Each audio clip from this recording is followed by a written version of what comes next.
Welcome to another episode of Money You Should Ask, where everyone has something they can teach you. I'm your host, Bob Wheeler. In this episode, we are going to explore why we do what we do when it comes to money. As a CPA for the past 30 years, let me say 25 because that makes me sound younger. I have seen it all when it comes to money and emotions. And if you think I'm talking about my clients, I'm not. I'm talking about myself. My relationship with money has been, and sometimes still is, an emotional roller coaster. Maybe that's something you're also familiar with. Good news. You and I are not the only ones. Our next guest is going to share their money beliefs, money blocks, and life challenges as well. Buckle your seatbelt and enjoy the ride.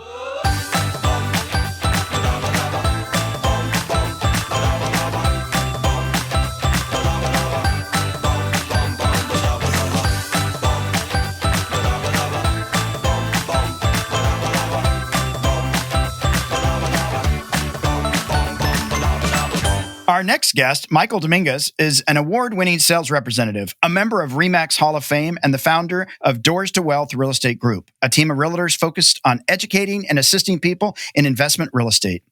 After becoming a realtor in 2008, Michael bought his first investment property and proceeded to add to his portfolio for 10 consecutive years. Since his start in real estate, Michael was drawn towards people who saw real estate ownership as a vehicle for building wealth and reaching their goals.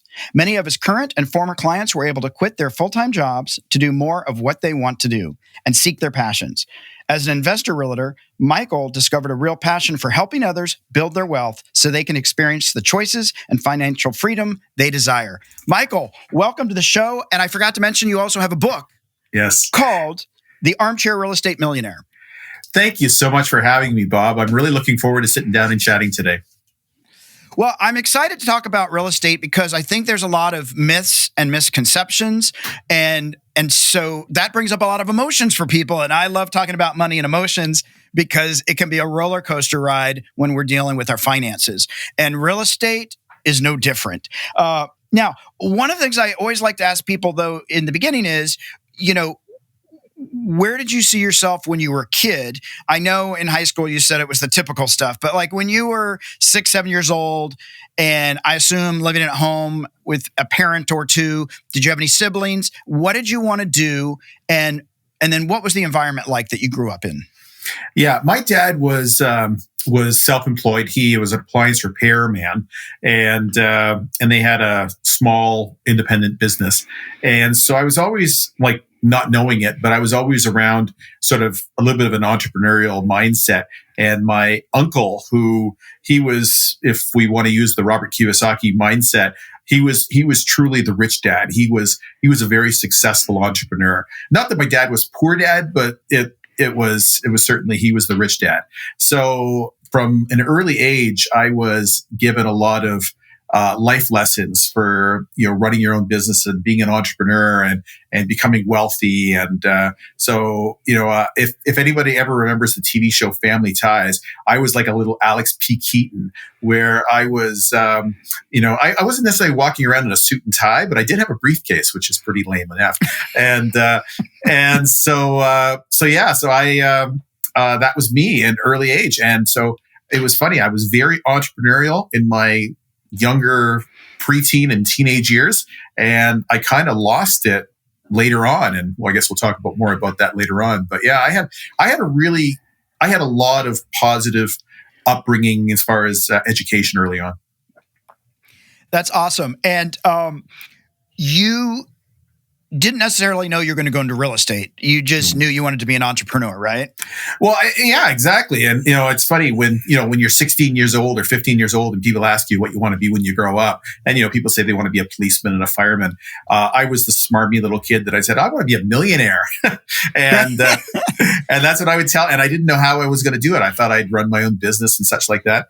But as I went into my 20s, you get a job, you meet a girl, you get a raise, you get a promotion, you start moving on. Eventually, you get married, you have a kid, and before you know it, you sort of look back and you say, "Holy shit, what the hell just happened?" I'm now in a system, and that's kind of what happened. And so my entrepreneurial spirit was essentially on life support in my 20s and 30s because I was just so focused on my day-to-day life.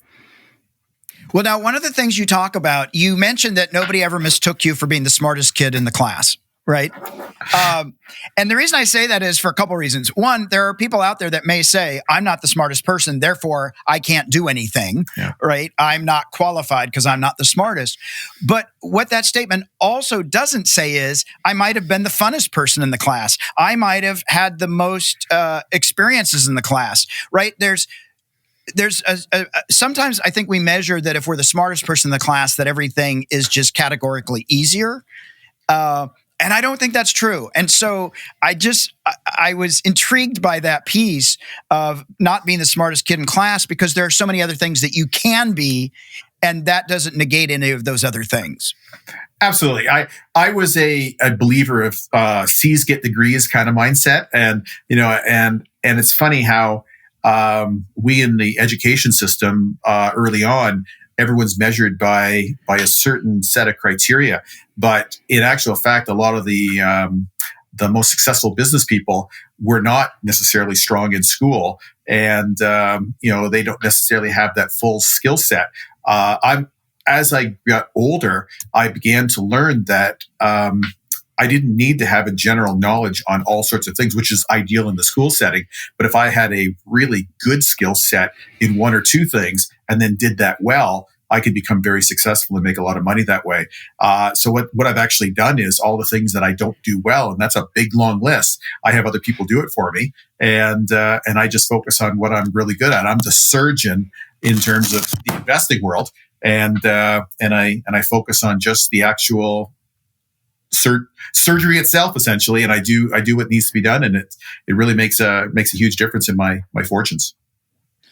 Well, that's great. See, I think that's so important, knowing your skill set, knowing what you're good at, and knowing what you're not good at, so you don't drive yourself crazy doing the things you're not good at. Yeah. You talk about after high school, you grew up with this entrepreneurial spirit, and then in your 20s and 30s, you bought into the system. Right? Yeah. Get a house, get a girl, have a kid, do that, blah, blah, blah. And then and then all of a sudden you're a robot, maybe. Yeah. What was it that woke you up? And how do you, well, there's two parts to this. How do you think you get hooked into the system? Is it just sort of unconsciousness of, well, I'm just going with the herd? And then all of a sudden you wake up and go, wait, what happened? How did I get here? What was your story? Well, that's 100% the case is exactly that. I remember looking when I was approaching 40 years old. Actually, the big time was when I was 35, because I was born in 1965. And I always had this mindset by the year 2000, I would be, I'd have certain levels of success. And then that year came and went, and I sort of said, okay. And I found that for me to create a second income, my first wife never created a lot of money, unfortunately. So I found myself not only working my 9-to-5 job and commuting another 10, 15 hours a week, but we started a business, and I was putting about 20 to 30 hours a week doing that. And so I was basically working 60, 80 hours a week on 7 days a week on my jobs to try to get ahead. And it just you weren't getting forward. And so, I woke up at like 38, 39, 40, and I was saying, now I was recently divorced. I didn't have a whole lot of money. I had one asset, which was my home. And as we shared off screen, I didn't even know how I'd be paying the bills on a monthly basis. And that's where I was, not that many years ago. Yeah. And, I appreciated that you were sharing that about how the fact of not knowing if your debit card was going to go through and cover that. And I think a lot of people can relate to that. I know I can relate to that. There were times in my life where, I don't even know if I can afford $2 for the special frickin' sandwich at the fast food restaurant or even be able to put $2 of gas in my car. And there were times there were times I didn't fill up the car because I knew I didn't have enough money in the account to pay for it. So I did that. So it's a scary place. And I think, the good thing is, I know for me, I can look back and say, oh my God, I made it through. But in those moments, you have to keep telling yourself, this too will pass. I don't know when, but this too will pass, with a little bit of panic. Well, and that's the thing is to just assume that it's going to pass is not necessarily the case. What I started to do, and some of it was with intention, some of it was with not intention. But, I've learned, over the years that, 200 years ago, what separated the successful and the not successful in a lot of cases was the ability to read. Today, the biggest difference between the wealthy and the not wealthy, or the successful and not successful, is their financial intelligence. And what I learned over the years was the more I learned about financial intelligence, and I started to learn, I read books, I started to go to meetups, I started to hang out with other really successful people. And as over time, it just became almost the just the natural next step was to start doing the right things to start building your wealth. So had I just simply said, kept my fingers crossed and thought this too shall pass, I probably would be, working today, and I wouldn't have written this book. But the fact that I started to take action and started to make a real difference in my life, it started to fall into place the right way. Yeah, I think that's an important distinction about just hoping this too shall pass, right? We have to be proactive in our financial journey. We can't just sit and wait. I often joke, people say, I'm waiting for my ship to come in. Go out and build your ship. Don't wait. And there is that piece of some consciousness and some intentionality of, I'm going to actually help propel myself so that I'm not just going to sit in the same place going, why does the water keep falling on me? Let me move over 2 feet and get out from under the gutter. So you started doing these things, and things started to shift. It happened quickly. It happened slowly. It was super easy. It was painful. What was that process? You're meeting people, you're reading, you're getting informed. When did you know, okay, you know what? I think I'm making progress. Yeah. Now, one of the things that I started to learn, which honestly, I didn't really know what this was, but I started to learn what truly was an asset, what was an appreciating asset. And, again, anyone who took Accounting 101 in school, they know the difference between an asset and a liability. But when it comes to real estate or other appreciating assets, all of a sudden I was buying stuff that was going up in value versus buying that new car that in 10 years or 5 years would be worth a fraction of what it's worth today. So the process was difficult at first because I was all of a sudden thinking differently than I used to think before. But then it became, honestly, just everything just seemed natural. And I don't want to say that I abandoned all my old friends or anything like that. It was nothing as dramatic as that. But by hanging around with a new group of people that were all doing the same thing, all of a sudden, we got to talk openly about building wealth and making money, and that became my new mantra for many years. And I just put my nose down, and I was not the type of guy that, I'm sure some people you've interviewed in the past in the real estate game, they buy, 10 properties in a month. And it's stuff that wasn't realistic to me. I had my full-time job. And in this case, it was focusing on real estate as a real estate salesperson. And so I was around a lot of people who were taking action, which certainly helped me in that way.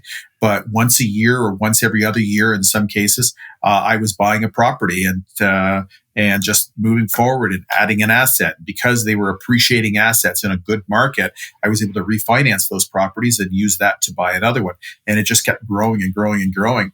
And really, there was an aha moment was about 6-7 years after I'd started, I really started to look at my net worth, and I was blown away by how much my net worth had gone up in 1 year. And then I just haven't looked back since then. It just keeps growing from there. That's awesome. Do you ever find yourself thinking, oh, it's not so, or did you ever, maybe not now, but was there a point where you're looking and going, wow, they have a couple of properties and I have that. Oh, right, that you have, the reality hasn't caught up with your mindset? Well, and actually, just today, for example, I was having this conversation with my wife, and I'm having a hard time with the mindset that on a daily basis right now, I don't have a lot on my agenda anymore because as being a realtor, I'm kind of semi-retired now, and I did again, just using stats, net worth analysis, and cash flow. I'm bringing in enough money right now that I don't need to work on a daily basis, and I have to almost daily convince myself that I have won the race. I don't need to work like this anymore. And it's not easy. It is a real shift, and I'm having a heck of a time with it, to be honest. Yeah. Yeah, I get that. I mean, we're so conditioned a certain way. And I even talking about when you had your new friends that were talking about money and stuff, having it modeled differently than what we had in the past. Yeah. It's when we can see it modeled, it's much easier to make the adjustment. But still, we sometimes bring some of that residue with us that has that old belief, or no, don't let it go. And that old mindset can creep in and try and trick us. 100%. I have anxiety dreams to this day where, well, maybe not last few weeks, but I have anxiety dreams where I think I'm going to run out of money. But if you've done everything well, if you've built the foundation properly, and actually built a portfolio of real estate and equities, and I do some private mortgages now, I'm in a really good place, and it didn't take 100 years to do it. I was able to do it in 10 to 15 years. And that's pretty awesome. That's amazing. And what would you say to, these people that, now I can hear you say it, it doesn't freak me out, but other people are saying, well, I don't know how to do cash flow analysis. I don't know how to do cost benefit. This is out of my league. So I just won't even go there. Yeah. And there's so many examples throughout history where people started a project and they didn't know how it was going to finish. And that's honestly, the best answer I can give you is that if you are starting this journey of financial education, you don't know all the answers right now. That's part of the whole fun of it. And you start with some of the low-hanging fruit options, and this is something we can talk about forever. But there's certain things that one can do, and then if you all of a sudden start to build on that, things just start getting easier over time. It doesn't get harder; it actually gets easier. And especially if you buy the right type of assets. And again, some of the things that I often hear of people that have never bought real estate, other than maybe for their own home, is they're afraid of all of the horror stories of being a landlord and such like that. And, I'm not going to lie to you and say there's never, ever going to be an incident. But if you really, truly focus on quality properties in quality neighborhoods and that are appreciating in nature, you could actually seek out quality tenants and have long-term buy and hold quality profits. And that's kind of the model that I did. I didn't buy in the worst part of town and the cheapest property in the worst conditions. I bought, in many cases, a really great property. And my wife and I, we're spending a whopping 2 to 4 hours a month on our portfolio right now. And it's bringing in, after all of our expenses are being paid, we're at the point of making $5,000 to $7,000 a month in income just from those properties alone. And it's paying down the mortgage. Right.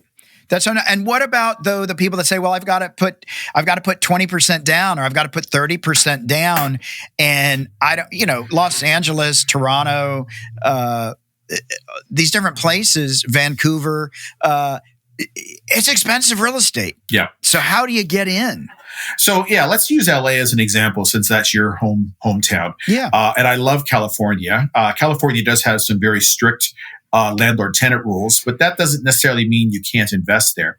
I'm a big believer in adding additional dwelling units. They're referred to in California as ADUs, and they just passed the law in California that actually just got passed just a few months ago, where they're actually they're really strongly encouraging additional dwelling units in single-family residential homes. So I'm not necessarily investing in Santa Monica or LA or Orange County, but an area like the Inland Empire, where you're looking at Riverside and Rancho Cucamonga, those are towns that are just an hour outside LA. They're appreciating at an incredible rate, just an incredible rate.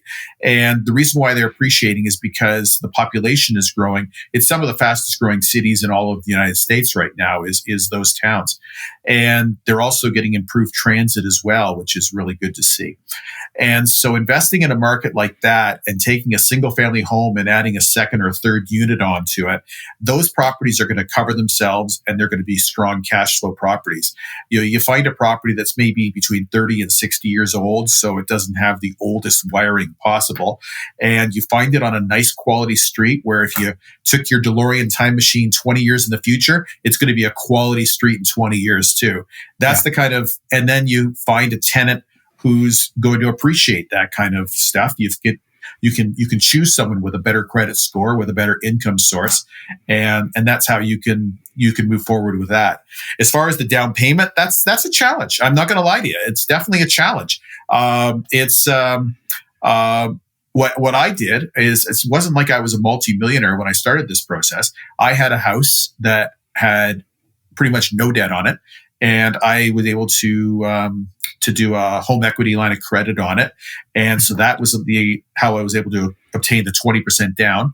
And then the balance came through a mortgage on the property. Now, the good news is because of the ADUs that I had, I was able to cover all of my expenses, even the line of credit interest. And because these assets were being paid down and they were appreciating, I was able to eventually refinance those over and over again to the point where I got to the portfolio I have today. And yeah, I built up some debt, but it was always being covered by my asset and it was paying me cash flow as well.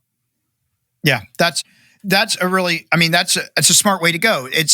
You have to be a little bit discriminating in the tenants you choose and the property that you pick. And you talk about the Goldilocks principle. And so if I'm a first time buyer in investing real estate, I probably don't want to go out and buy a 15 unit building or 3 single family homes in different parts of the county. Yeah, I did not write the book for somebody to buy their 37th property. That's not who I wrote the book for. I wrote it for someone to buy their first, second, and third investment properties. And if your goal is to own 7 multiplex buildings, obviously there could be some value in my book as well, but it wasn't written for you. It was written for the guy or the girl that's looking to buy that first property, whether they're looking to move into it themselves and live in one unit and rent out another, or they're looking to have 2 or 3 rental suites and maybe have a second, maybe have a third property. Some of the success stories I chose, and I did this with intention, people had bought as little as 2 properties, and and they say that it takes them 1 to 2 hours a month to deal with these properties.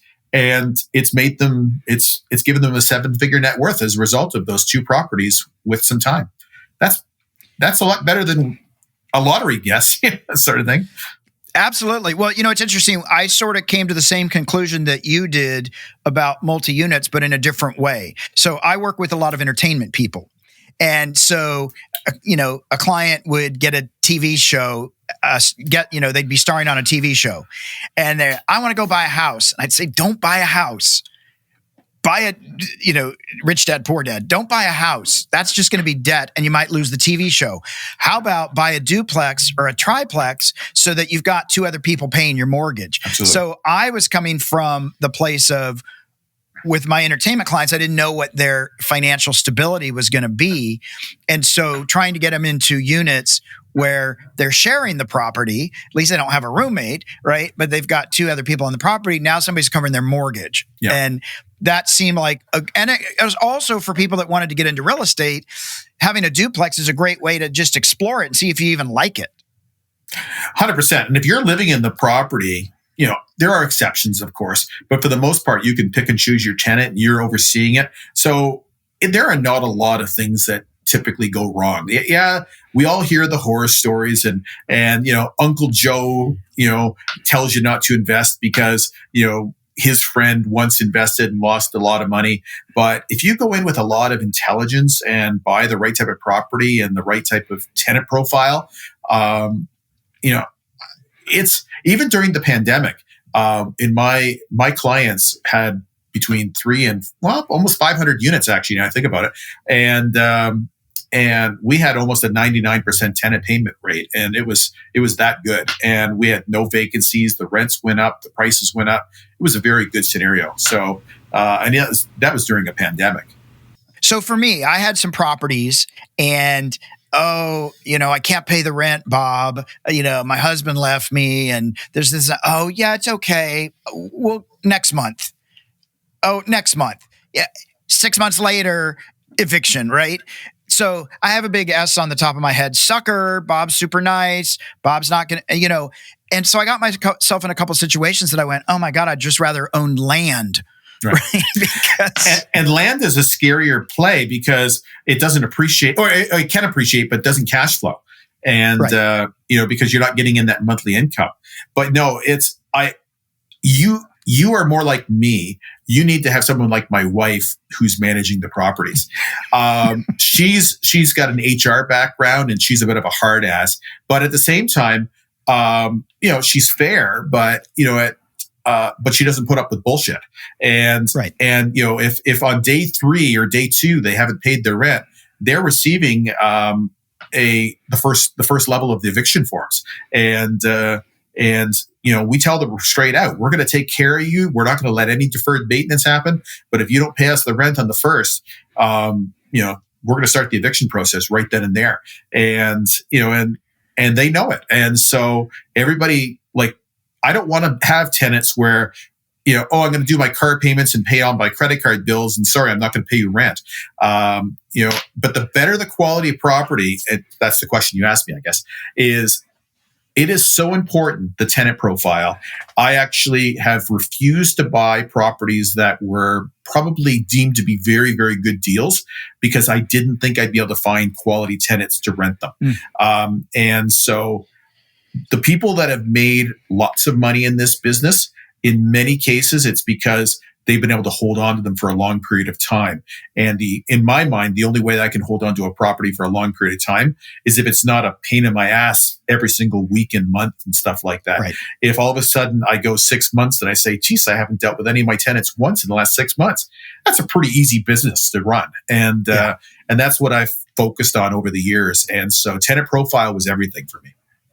Yeah, I think it's so important. And I just can't stress it enough about selecting the right tenants because otherwise you're stuck with a nightmare. I've had people that know how to work the system and be able to stay in the property for a year, and especially in California. I had a client too. Yeah. I mean, I had a client who she bought a property, had 2 amazing tenants and said, oh, this is so easy. Took a line of credit against that property, went out and bought 2 more, got really bad tenants and lost everything because she just thought it was so easy. She didn't actually know she had a good thing. And she was a bit naive, but I just find that's a major thing. And the other piece that I find that I always had to worry about, and thankfully I had enough smarts to stop and check it out. But I had a property, they called me and said, there's a leak. We sent out a company, one of those national companies, $20,000 to fix the plumbing. Sewage is leaking under the house. There's all these crazy things. Tenants freaking out. And I said, look, I'm not going to authorize $20,000. I'm driving back from Vegas right now. I will check it out tomorrow if you want to go stay somewhere else. I'm not spending $20,000 sight unseen. I sent out another guy that was a handyman that I knew, $250. Everything was fixed. There was no sewage. There was no all these things that were being told, but everybody just assumed because they said, I'm a plumber, I'm certified, this is what's going on. And so there's this fear that I'm going to spend thousands of dollars, which I did on another property, spent probably about $20,000 on probably stuff I didn't need to spend early on because I didn't know. I'm not I can change a light bulb, but I can't build a bathroom. Yeah. And you're absolutely right. You can make mistakes, but if you buy quality assets that are growing in value, you can handle any legitimate or illegitimate hurdles that come along the way. And that's the mindset. And what I want to share to your listeners, and by the way, I give the listeners credit because they are taking their financial education seriously and they're listening to podcasts such as this. But my advice to you is just to start doing the research, but be ready to take action and move forward. And once you are going to have some hurdles along the way. But the one thing I can share with you is of the hundreds and hundreds of clients that I've worked with over the years, the ones that have held on to their assets in good markets have all made money, 100%. And I can't tell you that that's the case in the equity world. Certainly real estate has a chance to have some real long-term wealth. The people that have lost a lot of money are the people that are speculating. people that are buying negative cash flowing properties, and the people that are buying properties where the tenants aren't paying the rents. But if you buy the right type of assets, it's not nearly as scary as one might make it out to seem. Why is it so important for you to help other people learn about buying property and being able to have financial freedom? Why do you care? It's one of these things that I was really fortunate in that when I entered into my 40s, I had some mentors along the way that were some really, really successful people. And I grew up, I guess, with a bit of a me versus you mindset, where I thought that if I had to make money, you had to lose money. And I quickly started to learn that the people that had some incredible success weren't necessarily sort of kicking me down on the ladder of success, but they're actually reaching back and pulling me up a couple rungs. And I always appreciated that because, in some cases I paid for some coaching or paid for some mentorship, but they didn't need to do that. That wasn't their, they weren't making money off of that really. They were doing it because they were trying to pay it forward to me. And so I always had that in my back of my head that if I ever built a level of success, that I would pay it forward to the next generation. And I did that in my local market on a pretty good basis. And I've, from in a local standpoint, I've done a lot of seminars and coaching, but I thought to really nationalize it, I should write the book. And I wrote it with a lot of my mindsets and a lot of my analogies and cartoons and silliness and, because that's just who I am. But it's meant for that person to get them moving that first, second, and third property. If you've already got an asset like a house with some equity, or even if you're looking to buy your first property and starting to move forward, there's a lot of ways to building some significant wealth through real estate. Yeah, that's so awesome. We are at our Fast Five, so I want to jump into a different mindset. I'm going to ask you these questions, and let's just see where it takes us. Okay. How did you spend money more wisely this week? This week. Oh, yeah. It's funny. I haven't really got that anymore. I don't need to spend money wisely as much anymore. Once you start getting enough assets coming in, you don't need to do that anymore. So this week, honestly, I've been eating at home versus eating out as much anymore. But honestly, that's only because I just came back from my Route 66 trip and I've just been vegging. So. Well, it's interesting you say that, though, because I have so many clients that during pandemic started eating at home and learning how to cook again and saved thousands of dollars. Plus, you get to eat all the leftovers and you get to put as much salt or as little salt as you want. So, there is something good about actually eating at home, which I do a lot of. Try to lose weight, too. Yeah. And it helps with that, too. Do you believe in the adage, it's better to give than to receive?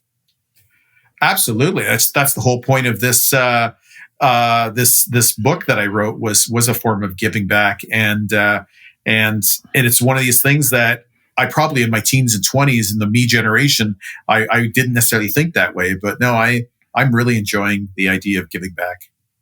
Cool. What's your wife's worst financial habit? Well, yeah. She won't say it, but she goes to Starbucks every single day. So let's go with that. Oh my goodness! All that money, buy a coffee machine. You can pay. Well, she does. Well, we have 4 coffee machines if you want to know the truth. So it just tastes better if you pay for it and overpay. I guess. That's exactly it. So yeah. So, in your opinion, owning your own home, is that a financial asset or a monetary liability? Good question. Yes.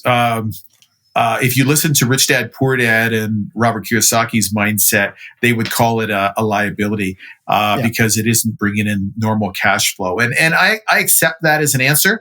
But at the same time, if you buy a quality property, a quality neighborhood, and it's where you want to live, if it's not an asset, it's the best liability I could possibly have because I've made up almost $1 million on my liabilities, so it's been pretty good. So how's that for a non-answer? That's a great non-answer, but that's an answer.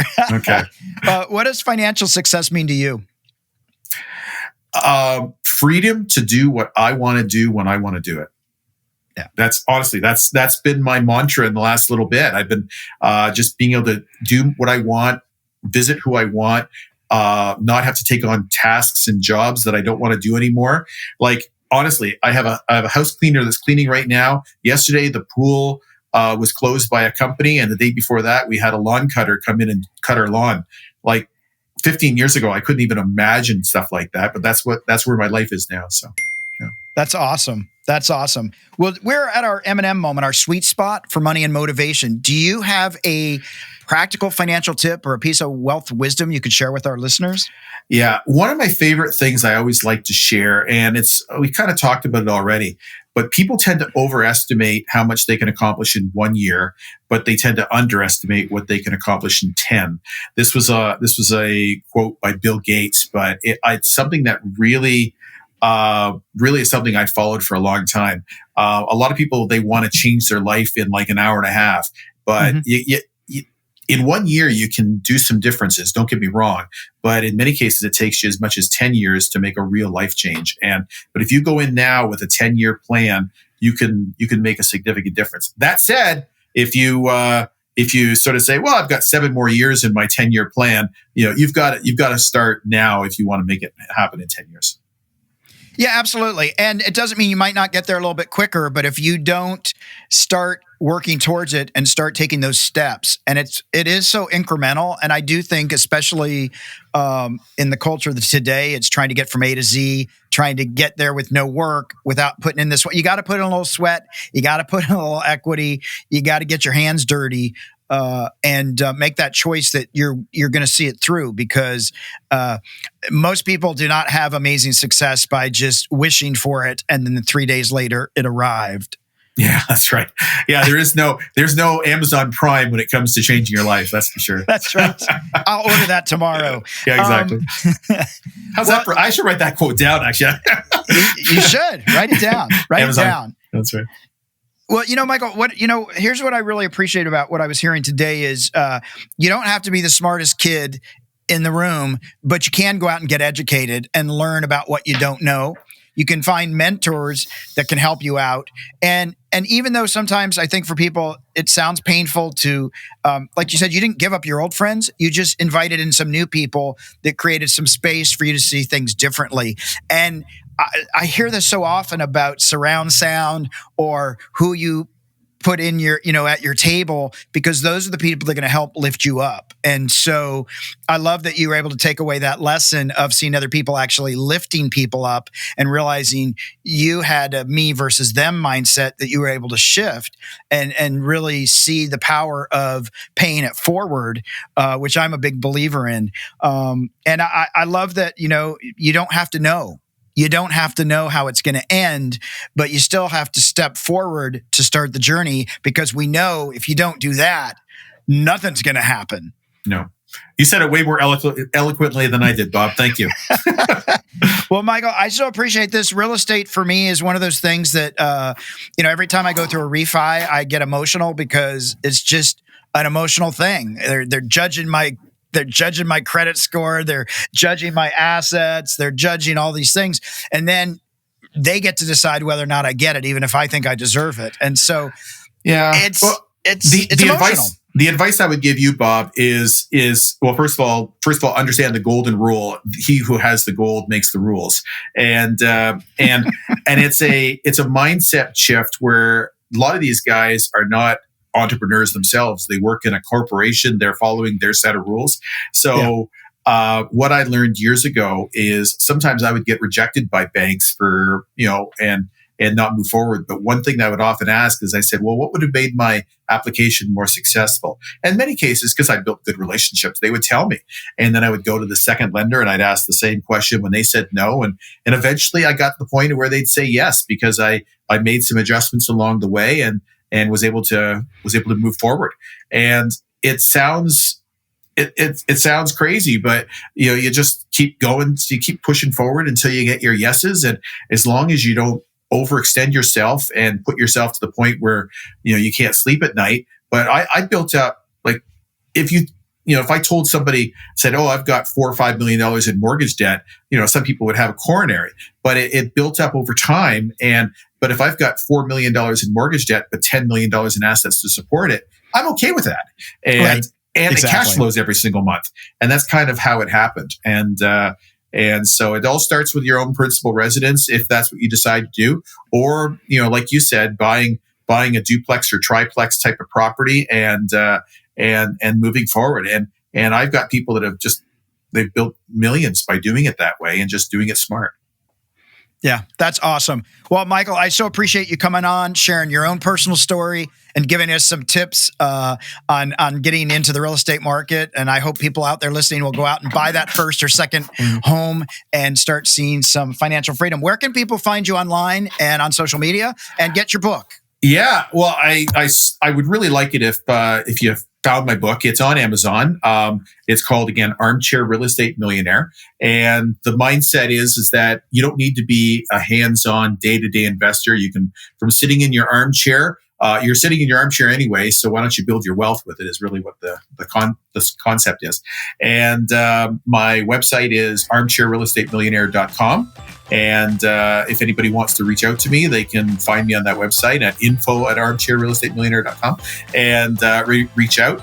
I can tell you that I'm in a mindset where if somebody buys the book, reads the book, and puts a review on Amazon, we can have a conversation, and I can give you a 30-minute consultation if you're interested. So there's my offer.